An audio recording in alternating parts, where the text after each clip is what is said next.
It's all but certain now that Peter Dutton will take over leadership of the Liberals in opposition. The former Home Affairs Minister Karen Andrews saying today that she's confident that there won't be a challenger to him and that he is the best person to lead the party. But there will be an internal discussion about that, given the results of the election when so many traditional Liberal voters actually went for more progressive independent Teal candidates in the inner suburbs of Sydney and Melbourne, or directly to the Greens in the case of South East Queensland. Peter Dutton, somebody from the right of the party who is normally known as a bit of a hard head, somebody who has served in the defence and home affairs portfolios, a discussion whether he is the right person to try and win back people. But despite this public persona, he does have, a general sense across the Liberal Party of being a good man and is well liked. But Ros, there is a real push to have a woman installed as the deputy. That isn't something that we saw in the Morrison government with two men in those senior positions.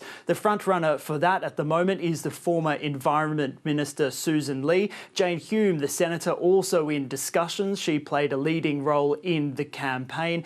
Karen Andrews is somebody that was talked about earlier in the week, but she is a Queenslander as well as Peter Dutton, so she's admitting that that rules her out, but she's certainly throwing her support behind Peter Dutton. Peter has widespread support across the party. He will be standing unopposed to take on the leadership, and clearly that means that there is no one else who is putting their hand up to contest the leadership. So it will be Peter.